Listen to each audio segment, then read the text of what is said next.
यह नन्हा गेंडा आजाद घूम रहा है, कम से कम अभी के लिए।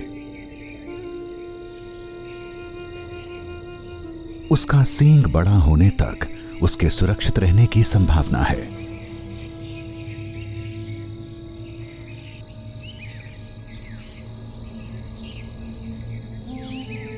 लेकिन उसकी मां सतर्क है। अपने जीवन काल में उसने इंसान का असीम लालच देखा है।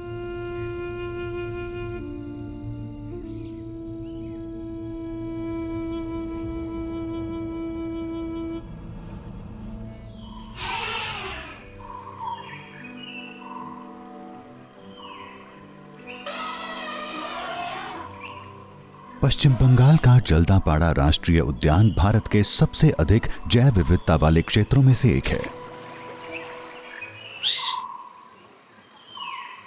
और इस उद्यान का मुख्य आकर्षण है एक सींग वाला गेंडा। लेकिन हमेशा से ऐसा नहीं था।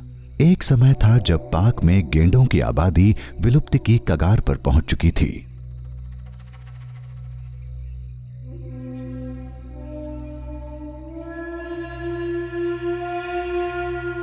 उन्नीस 1920 के दशक में बड़े पैमाने पर हुए शिकार की वजह से उत्तरी बंगाल में गेंडों की आबादी घटने लगी। इसके तुरंत बाद अवैध शिकारियों ने पाक पर कब्जा कर लिया। काले बाजार में गेंडों की सींगों की बढ़ती मांग और जल्दापाड़ा की अंतर्राष्ट्रीय सीमाओं से निकटता के चलते यहां के गेंडे शिकारियों के लिए आसान लक्ष्य बन गए। इतने कि 1985 तक उनकी संख्या घटकर 14 पर आ गई।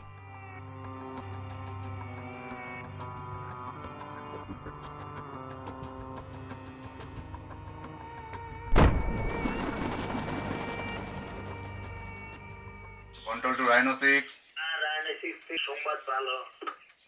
Control to Kochubari tower. Park प्रबंधन के लिए यह खतरे की घंटी थी। उन्हें पार्क के भीतर पुख्ता सुरक्षा प्रबंधन की आवश्यकता का एहसास हुआ।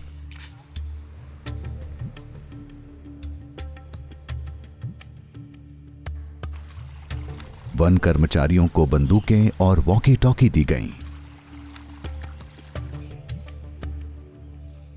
वे पैदल, वाहनों में और हाथियों पर सवार होकर जंगल में नियमित रूप से गश्त लगाने लगे।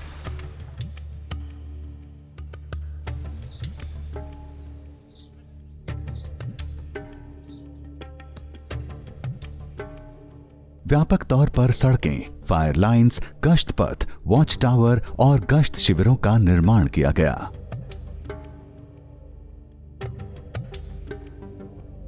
इसी के साथ चारागाह, सॉल्ट लेक, वॉलो पूल बनाकर इस आवास को गेंडों के लिए अधिक अनुकूल बनाया गया।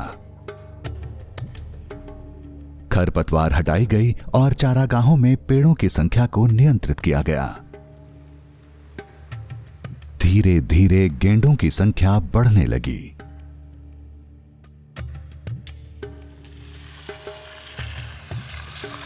जैसे जैसे पर्यटक बढ़ने लगे, आसपास के गांवों के लोगों की आय भी बढ़ने लगी और वे भी गेंडों की सुरक्षा में जुड़ गए।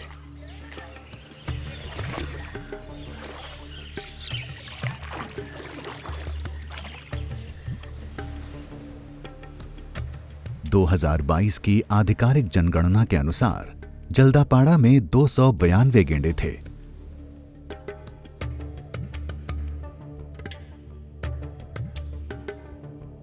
जल्दापाड़ा के गेंडों का पुनरुत्थान एक आदर्श उपलब्धि जरूर है, लेकिन इसने एक जटिल परिस्थिति भी पैदा कर दी है, जिसने एक नई वास्तविकता को जन्म दिया है।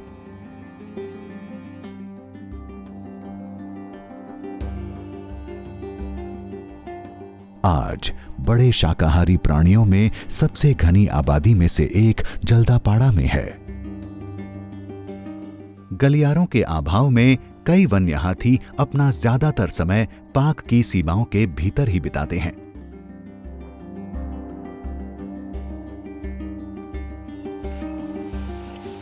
इसके अलावा इस उद्यान में गश्त और पर्यटन के लिए 80 से अधिक पालतू हाथी भी रहते हैं।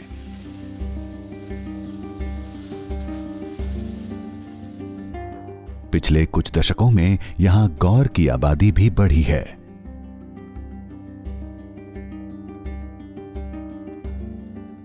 शाकाहारी प्राणियों की बढ़ती आबादी अंततः इस उद्यान के सीमित संसाधनों पर अनुचित बोझ बन सकती है।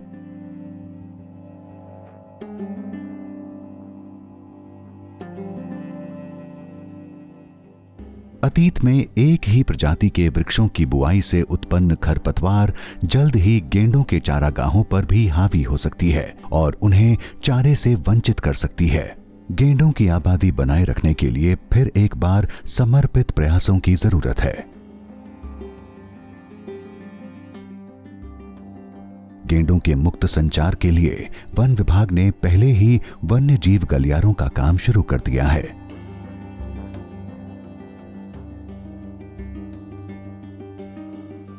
तराई और द्वार क्षेत्र के खंडित जंगलों को जोड़ना, पार्क में संसाधनों का प्रबंधन करना और अवनत आवास की पुनर्बहाली करना ही शायद जल्दापाड़ा के गेंडों की सुरक्षा का एकमात्र उपाय है।